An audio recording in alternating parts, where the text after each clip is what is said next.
আমরা সৎ অসৎ নিয়ে অনেক তর্ক বিতর্ক করি।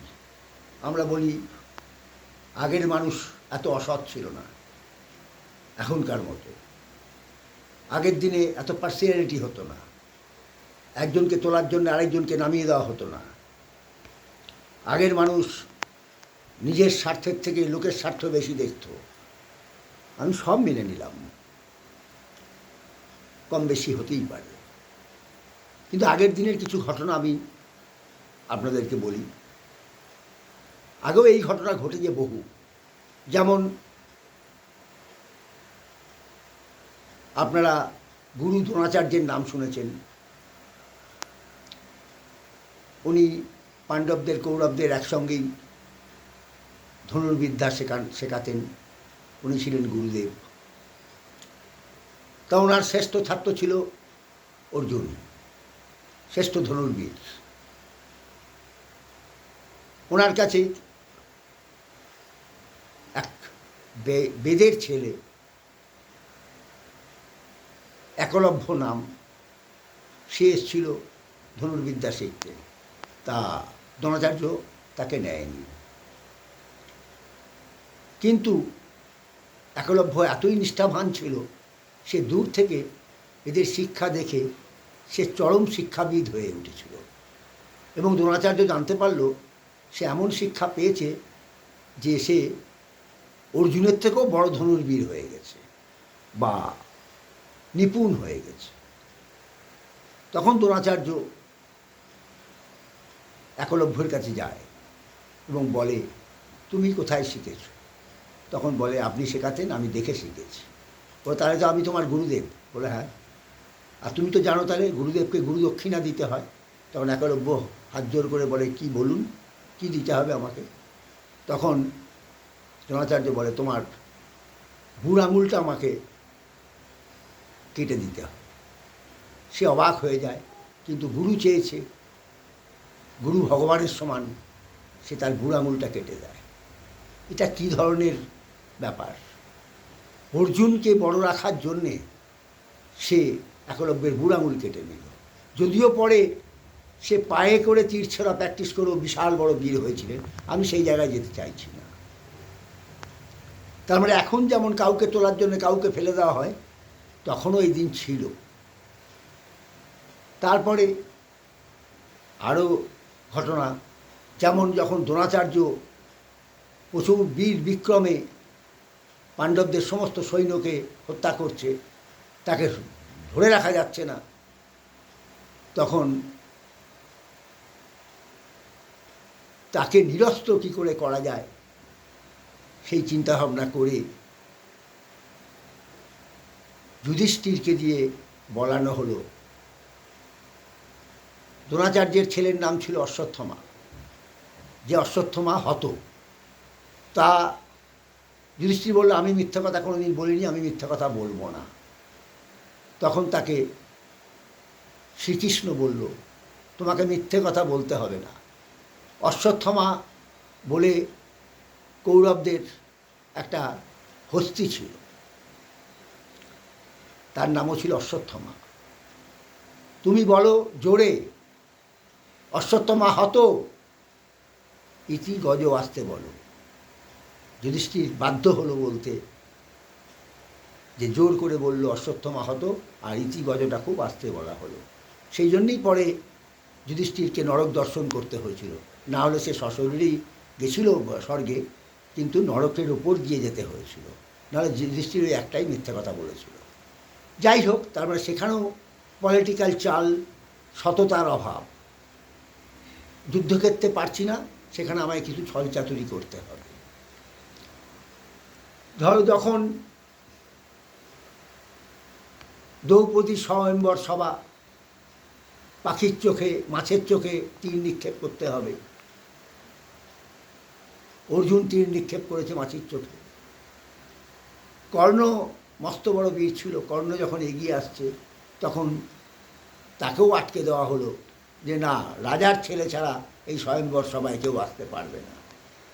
সেই সময় কিন্তু একটা জ্বলন্ত উদাহরণ, দৃষ্টান্তমূলক ঘটনা ঘটালো একজন, যাকে কিন্তু আমরা ভিলেন হিসাবে দেখি। তার নাম হলো দুর্যোধন। সে তখন তার প্রতিবাদ করে উঠল, প্রতিবাদ করে বলল, আজ থেকে ও আমার মিত্র, আমি অঙ্গরাজ্যের রাজা করলাম ওকে। তাহলে তো সে রাজা। দুর্যোধনের এই কোয়ালিটিটা কিন্তু আমরা অনেকেই জানি কি জানি না, কিন্তু সেদিন কিন্তু সে প্রতিবাদটা করেছিল। I hats off Duryodhan. কিন্তু বাকিটা কিন্তু ছলচাতুরির মাধ্যম দিয়ে কর্ণকে সরিয়ে দেওয়া হয়েছিল। এবং পরবর্তীকালে আমরা দেখি যখন কর্ণ জানতেও পারে যে আমি পাণ্ডবদেরই একটা ভাই, কিন্তু তবু সে দুর্যোধনকে ছেড়ে চলে যায়নি। কারণ একেই বলে সততা। তখনও ছিল, আজও আছে কিছু মানুষ যারা সততার জন্যে জীবন বিসর্জন দিয়েছে। আমি কেন বলছি, এই কারণে বলছি যে আজকেও বহু মানুষ আছে সৎ, না হলে পৃথিবীটা চলতো না। সততা সবসময় ছিল, অসৎ লোক সবসময়ই ছিল। আমরা বহু উদাহরণ দিতে পারি, পৌরাণিক যুগ থেকে শুরু করে তারপরের যুগ, তারপরের যুগ, তারপরের যুগ। আমরা আকবরকে বলি চরম নিষ্ঠাবান, চরম উদার, চরম মহৎ সম্রাট ছিল। কিন্তু আমরা শ্রেষ্ঠ সম্রাট যদি মনে করি, আমরা আকবরকেই আখ্যা দিয়েছি। কিন্তু আকবরের কি কোনো দোষ ছিল না? আকবরের অনেক দোষ ছিল। কিন্তু আকবর কি ম্যানিপুলেট করে চলতো। উনি জানতে পেরেছিলেন, বুঝতে পেরেছিলেন, হিন্দু মুসলমান দুজনকে সমান চোখে যদি না দেখা হয়, তাহলে আমি আমার সাম্রাজ্য টিকিয়ে রাখতে পারবো না। যে ভুলটা ঔরঙ্গজেব করে ফেলেছিল, সেখানে ঔরঙ্গজেবের পতন হয়েছিল। উনি একসময় বলেছিলেন, এক চক্ষু বন্ধ করলে যেমন পুরোটা দেখা যায় না, তেমনি আরেক চক্ষু বন্ধ করলে এদিকটা দেখা যায় না। তাই দু চক্ষুকেই খোলা রাখতে হবে। হিন্দু মুসলমান আমার সবাই এক, তাই সবাইকে সমান চোখে উনি দেখতেন বলেই উনি মহান সম্রাট হয়েছিলেন। ঠিক অপোজিট আমাদের ঔরঙ্গজেব, তিনি কখনোই হিন্দুদেরকে প্রাধান্য দেননি, হিন্দুদের উপর প্রতিহিংসা পরায়ণ ছিলেন। যাই হোক, আমি ওই জায়গায় যাচ্ছি না। আমি যে জায়গায় আসতে চাইছি সেটা হলো সৎ অসৎ। তবে হ্যাঁ, আগেকার দিনে পরিমাণটা অনেক কম ছিল। আজকের দিনে অসৎ লোকের সংখ্যা এত বেড়ে গেছে যে সৎ লোকদের ঘরের কোণে বসে থাকতে হয়, কিছু বলতে পারে না। তারা বলতে গেলে এত বেশি গুঞ্জন, এত বেশি ধমকানি, এত বেশি অত্যাচার, এত বেশি আসে যে তারা মুখ বুজে কিছু বলতে না পারার জন্যে ঘর থেকে আর বেরোয় না। আমি একটাই কথা বলবো, সেই সমাজ এই সমাজ নয়। আমি এখনও বলবো, তখনও বলেছি, আগেও বলেছি, যে মানুষকে মানুষের মতো বাঁচতে দাও, মানুষকে বলতে দাও, তার মনের কথা, তার অভিব্যক্তির কথা বলতে দাও। আমার পছন্দ হলে আমি নেবো, আমার পছন্দ না হলে আমি নেবো না। সব জায়গায় ভালো মানুষ কিন্তু সবসময় শান্ত। ভালো মানুষ শান্ত বলে কিন্তু তারা কখনো যে উগ্র হবে না তার কোনো মানে নাই। যেমন আমি একটা উদাহরণ দিই, পৌরাণিক যুগে আমরা একটা বেল পাতা দিলে শিব সন্তুষ্ট হয়, শিবের কোনো রাগ নাই বলে। শিব সন্তুষ্ট হয় একটা বেল পাতায়, তাকে কিছু দিতে হয় না। কিন্তু যখন সতীর মৃত্যু ঘটেছিল, তখন তার দেহ নিয়ে শিবের সেই উগ্রমূর্তি আজও আমরা কেউ ভুলিনি। তাই নিয়ে অনেক চলচ্চিত্র হয়েছে, অনেক কিছু লেখালেখিও হয়েছে, যে স্বর্গমত্ত পাতালকে কাঁপিয়ে দিয়েছিলেন।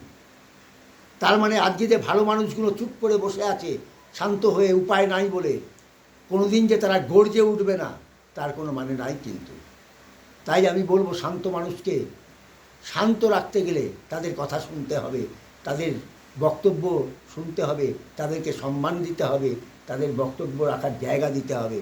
নাহলে কিন্তু এই দিন চলতে পারে না। একটা দিন আসবে যেদিন ব্লাস্ট করবে। এই শান্ত মানুষরাই তখন দেখা যাবে অশান্ত রূপ ধারণ করেছে।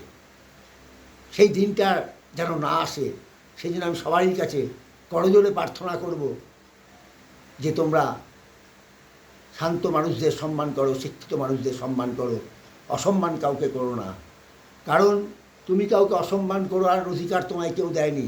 তুমি সম্মান না করতে পারো, তুমি অসম্মান করতে পারো না, তুমি সেখান থেকে সরে যেতে পারো তাদের কথা ভালো না লাগলে, কিন্তু তাকে চড়থাপ্পড় বা তাকে ইনসাল্ট বা তাকে হেয়, তাকে একঘরে করার অধিকার তোমায় কেউ দেয়নি। এগুলো কিন্তু সবাই নয়, সংখ্যায় কম, কিন্তু তারা শক্তিতে অনেক বেশি, তারা এই কাজগুলো করে বেড়ায়। আমি জানি না কেন, কী জন্যে, কিন্তু এই কাজগুলো হচ্ছে আজকে সমাজে, যেটা কিন্তু প্রতিফলন বড় খারাপ। তার রূপ কিছুটা দেখা দিয়েছে। আমাদের কথায় কিন্তু একটা আছে, pen is mightier than sword. তরবারির থেকে পেন কিন্তু সাংঘাতিক। এখনও পেন গর্জায়নি, তবে গর্জাতে চলেছে। পেন কিন্তু গর্জে উঠবে, সেদিন কিন্তু তরবারি মাটিতে ঢুকে যাবে। তাই আমি এখনও বলছি, সবাইকে বলছি, সংযত হও, সংযতভাবে কাজ করো, কেউ কারোর ক্ষতি করার চেষ্টা করো না, কাউকে অসম্মান করার চেষ্টা করো না। কারণ দেওয়ালে যদি কারোর পিঠ ঠেকে যায়, সে কিন্তু আর পেছুতে পারবে না, তখন তাকে এগুতেই হবে। আমাদের সুভাষ বোস এক জায়গায় বলেছিল, we have burn my back way, so we have to proceed. আমাদের পেছনের রাস্তা আমরা পুড়িয়ে ফেলেছি, আমাদের এগুতেই হবে। তা আজকে পেছুতে পেছুতে ভদ্র মানুষ, ভালো মানুষদের পিঠটা দেওয়ালে এমনভাবে ঠেকে গেছে, তাদের কিন্তু এগুবার টাইম হয়ে এসছে, এবং তারা এগুবেও। তাই আমি এখনও বলছি, সংযত হও, সংযত হও, সংযত হও।